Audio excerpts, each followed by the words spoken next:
Calcutta institute of technology 2004 সালে স্বর্গীয় professor doctor Rabindra Debnath প্রতিষ্ঠা করেন। বর্তমানে BTech program in computer science and engineering, chemical engineering, electronics and communication engineering, electrical engineering, mechanical engineering, civil engineering, AI and machine learning, agriculture engineering, BCA, computer science, data science degree কোর্সগুলোর পাশাপাশি বিভিন্ন diploma course এবং MCA ও MTech in chemical engineering course পড়ানো হয়। Rural মানুষদের education দিতে চেয়েছিলাম, উদ্দেশ্য ছিল এটা, এবং সেই উদ্দেশ্য নিয়ে আমরা এগিয়ে চলেছি।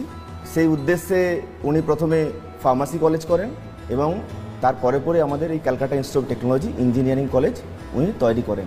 পড়াশোনার পাশাপাশি এখানকার ছাত্রছাত্রীরা সারা বছর বিভিন্ন এক্সট্রা ক্যারিকুলার অ্যাক্টিভিটির সঙ্গেও জড়িত থাকে। ক্যালকাটা ইনস্টিটিউট অফ টেকনোলজির প্লেসমেন্ট সেলের মাধ্যমে ছাত্রছাত্রীদের বিভিন্ন ট্রেনিং, ইন্টার্নশিপ ও চাকরির ব্যবস্থা নিশ্চিত করে থাকে। এই প্রতিষ্ঠানের শিক্ষার্থীদের হোলিস্টিক ডেভেলপমেন্টের দিকে বিশেষভাবে নজর দিয়ে থাকে।